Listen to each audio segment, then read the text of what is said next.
BJPയുടെ കേരളത്തിലെ പ്രതിപുരുഷനാരാണ്? കെ സുരേന്ദ്രനാണ്, BJPയുടെ സംസ്ഥാന അധ്യക്ഷൻ. അദ്ദേഹം വയനാട്ടിലാണ് മത്സരിക്കുന്നത് രാഹുൽ ഗാന്ധിക്കെതിരെ. ഭയങ്കര സംഭവമാണ്. ചില മീഡിയകളൊക്കെ പറഞ്ഞത് രാഹുലിനെ വയനാട്ടിൽ കെട്ടിയിടാൻ തീരുമാനിച്ചു, അതിനാൽ സുരേന്ദ്രനെ കൊണ്ടുവന്നതാണ്. ആയിക്കോട്ടെ, അതൊക്കെ നടക്കട്ടെ. ഏതായാലും വലിയ സംഭവമാണ്. അദ്ദേഹം മെനഞ്ഞാന്ന് ഞങ്ങൾ വയനാട്ടുകാർക്ക് ഞെട്ടിപ്പിക്കുന്ന ഒരു ഓഫർ തന്നു. എന്താന്ന് പറഞ്ഞാൽ അദ്ദേഹം പറഞ്ഞു, എന്നെ എങ്ങാനും ജയിപ്പിച്ചാൽ ഞാൻ സുൽത്താൻ ബത്തേരിയുടെ പേര് മാറ്റി ഗണപതി പട്ടം എന്നാക്കും. ഞങ്ങൾ രക്ഷപ്പെട്ടു.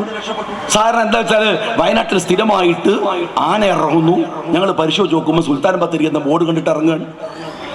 വയനാട്ടിൽ സ്ഥിരമായിട്ട് പുലി ഇറങ്ങുന്നു. കാരണം അടിസ്ഥാന പ്രശ്നം എന്താണെന്ന് വെച്ചാൽ സുൽത്താൻ ബത്തേരിന്റെ ബോർഡാണ്. വയനാട്ടിന് ബദൽ റോഡ് ഇല്ലാത്തത്, വയനാട്ടിന് രാത്രി സഞ്ചാരം ഇല്ലാത്തത്, വയനാട്ടിലെ കർഷകർ ആത്മഹത്യ ചെയ്യുന്നത്, വയനാട്ടിലെ കൃഷിക്ക് വിലയില്ലാത്തത് എല്ലാം നോക്കുമ്പോൾ ഈ സുൽത്താൻ ബത്തേരി എന്ന ബോർഡ് കൊണ്ടാണ്. ഞാൻ ഈ സുരേന്ദ്രനോട് ചോദിക്കുന്നത്, നിങ്ങൾ ഈ ജനിക്കുമ്പോഴേ പൊട്ടന്മാരാണോ, അതല്ല BJPയിൽ മെമ്പർഷിപ്പ് എടുക്കുമ്പോൾ ആകുന്നതാണോ? എങ്ങനെയാണത്? എന്തൊരു തരം വിവരക്കേട ഈ പറയുന്നത്? ഈ സുൽത്താൻ ബത്തേരി എന്നുള്ള പേര് വന്നു, ഇപ്പൊ തിരൂർ എന്നുള്ള പേര് വന്നു. ഇവിടുത്തെ ഏതെങ്കിലും കുറുക്കോളിന്റെ അമ്മാവന്റെ പേരാ? ഇവിടെ സുൽത്താൻ ബത്തേരി ആരുടെ പേരുണ്ടോ? സുൽത്താൻസ് ബാറ്ററി എന്ന് ജനങ്ങൾ വിളിച്ച് അതിൽ നിന്ന് ലോപിച്ച് സുൽത്താൻ ബത്തേരി. ഓരോ നാട്ടിൽ ഓരോ പേര് എങ്ങനെ വന്നു? അതിൻ്റെയൊക്കെ ചരിത്രം നോക്കിയിട്ട് അത് മാറ്റ. എന്ത് നരമ്പ് രോഗത്തെയാണ് നിങ്ങൾ എന്റർടൈൻ ചെയ്യുന്നത്? ഒരു ഭരണകൂടം എന്തെല്ലാം പറയാനുണ്ട്. നിങ്ങൾ കേൾക്കുന്നില്ലേ വയനാട്ടിൽ നിന്ന് ആ നാടുമായി ബന്ധപ്പെട്ട സങ്കടങ്ങളുടെ, പ്രയാസങ്ങളുടെ നൂറുകണക്കിന് വാർത്തകൾ? ഇതൊരു ഭരിക്കുന്നവൻ പറയണ്ടേ?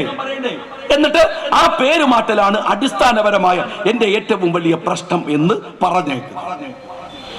നിങ്ങൾ ചെയ്യുന്ന കാര്യങ്ങൾ പറയും. ഇപ്പം മോദി പറഞ്ഞു, മോദി ഗ്യാരണ്ടി എന്ന് പറഞ്ഞ പോലെ മോദി പറഞ്ഞു മേക്ക് ഇൻ ഇന്ത്യ.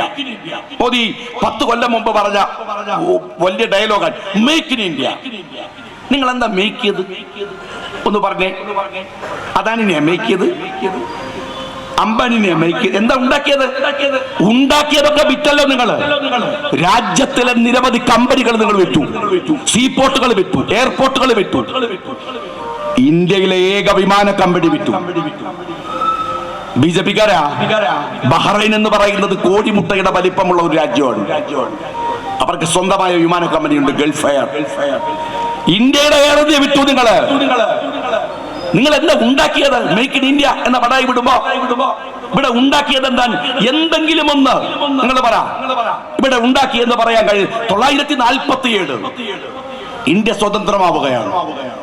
ഇന്ത്യ സ്വതന്ത്രമാകുമ്പോ ഈ നാട്ടില് ഒരുപാട് പ്രയാസങ്ങളും കഷ്ടപ്പാടുകളും പുറത്തുനിന്ന് നോക്കുന്നവർക്ക് അതിശയം തോന്നുന്ന ഒരു രാജ്യമാണ്. വിൻസ്റ്റൺ ചർച്ചിൽ പറയുന്നുണ്ട്, ഈ രാജ്യം ലോകത്തിന്റെ മുമ്പിൽ ഒരു മഹാദുരന്തമായിരിക്കും. കാര്യം എന്താണ്? തമ്മിൽ തെറ്റിപ്പിരിയാൻ 100,000 കാരണങ്ങൾ, 4599 ജാതിയും മതങ്ങളും, 325 ഭാഷ, വ്യത്യസ്തമായ ഭൂപ്രകൃതികൾ. ഇതെല്ലാം എങ്ങനെ കൊണ്ടുപോകും? ഗാന്ധിജിയാണ് മുമ്പിൽ നടന്നത്. ഭരണം വിട്ടാ പോയത്. ഭരണം വിട്ട് നടന്നു, അധികാരത്തിലേക്ക് വന്നില്ല. ആഗസ്റ്റ് 15-ന് ഈ രാജ്യത്തിൽ ആദ്യത്തെ ത്രിവർണ്ണ പതാക ആകാശത്തേക്ക് ഉയരുമ്പോ ആ വൃദ്ധനായ മനുഷ്യൻ അബ്കാലിയിലായിരുന്നു. ഹിന്ദുവിനെയും മുസ്ലിമിനെയും തമ്മിൽ യോജിപ്പിക്കാൻ, ഒന്നാക്കാൻ. ആ മനുഷ്യനെ വെടിവെച്ച് കൊന്നുകളഞ്ഞു. അന്ന് രാത്രിയിൽ വിറയാർന്ന ശബ്ദത്തിൽ ഓൾ ഇന്ത്യ റേഡിയോയിൽ നെഹ്റു പറയുന്നുണ്ട്, ആ വിളക്കുമരം അണഞ്ഞുപോയി. ഒരു പ്രയാസം വരുമ്പോ, എവിടെയെങ്കിലും പോയി മുട്ടി നിൽക്കുമ്പോൾ ഇനി എന്ത് എന്ന് ആലോചിക്കുമ്പോൾ പോയി ചോദിക്കാൻ, പറയാൻ ഒരാളുണ്ടായിരുന്നു. അത് തീർന്നു. പ്രസംഗത്തിന്റെ അവസാനത്തിൽ നെഹ്റു തിരിച്ചു വരുന്നുണ്ട്, വൈകാരികതയെ മറികടന്ന് തിരിച്ചു വരുന്നുണ്ട്. ഞാൻ ആ വിളക്കമരം അണഞ്ഞുപോയി എന്ന് പറഞ്ഞോ? അങ്ങനെ പറഞ്ഞു പോയോ? ഇല്ല. ആ ദർശനങ്ങൾ ഇനിയും ബാക്കിയുണ്ട്. നമുക്കത് മതി മുന്നോട്ട് പോകാൻ. നെഹ്റുവിന്റെ കാഴ്ചപ്പാടുകൾ അങ്ങനെയാണ്. ഈ രാജ്യത്ത് ഗാന്ധിയൻ വീക്ഷണങ്ങളാണ്. ഈ രാജ്യത്ത് നൂറുകണക്കിന് ഡാമുകൾ ഉണ്ടാക്കി കർഷകർക്ക്. NIT ഉണ്ടാക്കി, IIM ഉണ്ടാക്കി, യൂണിവേഴ്സിറ്റികൾ ഉണ്ടാക്കി.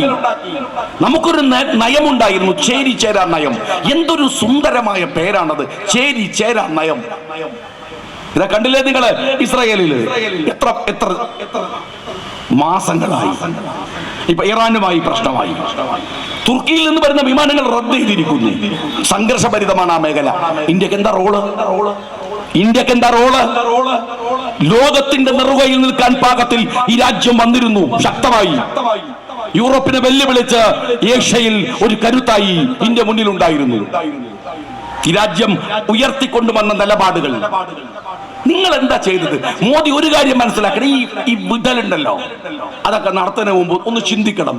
നിങ്ങൾ ജനിക്കുന്നതിന് മുമ്പ് ഇന്ത്യ രാജ്യം പാകിസ്ഥാനോട് യുദ്ധം ചെയ്ത് ജയിച്ചിട്ടുണ്ട്. നിങ്ങൾ സംസാരം പഠിച്ചു തുടങ്ങുന്നതിന് മുമ്പ് ലോകോത്തരമായ ഒരു ഭരണഘടന ഇന്ത്യ രാജ്യത്ത് ഉണ്ടായിട്ടുണ്ട്.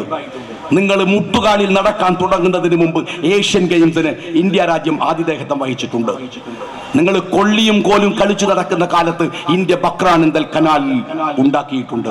നിങ്ങൾ സ്കൂളിലെ പാഠപുസ്തകം മറിച്ച് കളിക്കുന്ന കാലത്ത് India Tarapur nuclear research centre ഉണ്ടാക്കിയിട്ടുണ്ട്. നിങ്ങൾ മുണ്ടുടുക്കാൻ പഠിക്കുന്നതിന് മുമ്പ് ഇന്ത്യയിൽ IIM-ഉം IIT-യും നിരവധി യൂണിവേഴ്സിറ്റികളും ഇന്ത്യയിൽ വന്നിട്ടുണ്ട്. മോദി അക്ഷരം പെറുക്കി വായിക്കാൻ പഠിക്കുന്നതിന് മുമ്പ് പൊതുമേഖലയിൽ ഇന്ത്യൻ നവരത്ന കമ്പനികൾ ആരംഭിച്ചിട്ടുണ്ട്. ഈ മോദി RSSന്റെ ശാഖയിൽ പോയിട്ട് ലാത്തി ചുരട്ടി പഠിക്കുന്ന കാലത്ത് 1 ലക്ഷം പാക് പട്ടാളക്കാരനെ ഇന്ത്യൻ മിലിറ്ററിയുടെ മുമ്പിൽ അടിയറവപ്പിച്ചിട്ടുണ്ട് ഇന്ത്യ രാജ്യം എന്ന് പറയുന്നത്. എന്റെ മോദി, നിങ്ങൾ റെയിൽവേ സ്റ്റേഷനിൽ ചായ വിറ്റ് നടക്കുന്ന കാലത്ത് രാജധാനി എക്സ്പ്രസ് പോലെയുള്ള ട്രെയിനുകൾ ഇങ്ങനെ ഈ രാജ്യത്തൂടെ തലങ്ങും വിലങ്ങും പാഞ്ഞു നടന്നിട്ടുണ്ട്. എന്നിട്ടാ പറയണത് നിങ്ങൾ ഇന്ത്യ ഉണ്ടാക്കി, നിങ്ങളാ ഈ രാജ്യത്തിന്റെ മുതലാളി എന്ന്. ഏറ്റവും അടുത്ത് നിങ്ങൾ അറിയുമോ, കഴിഞ്ഞ 3 ദിവസം മുമ്പ് ഈ ലോകത്തിലെ QS എന്താ വേൾഡ് യൂണിവേഴ്സിറ്റി റാങ്കിങ്, ആ വേൾഡ് യൂണിവേഴ്സിറ്റി റാങ്കിങ്ങിന്റെ അവരുടെ റിസൾട്ട് വന്നു. ഇന്ത്യയിലെ നമ്പർ 1 യൂണിവേഴ്സിറ്റി JNU ആണ്.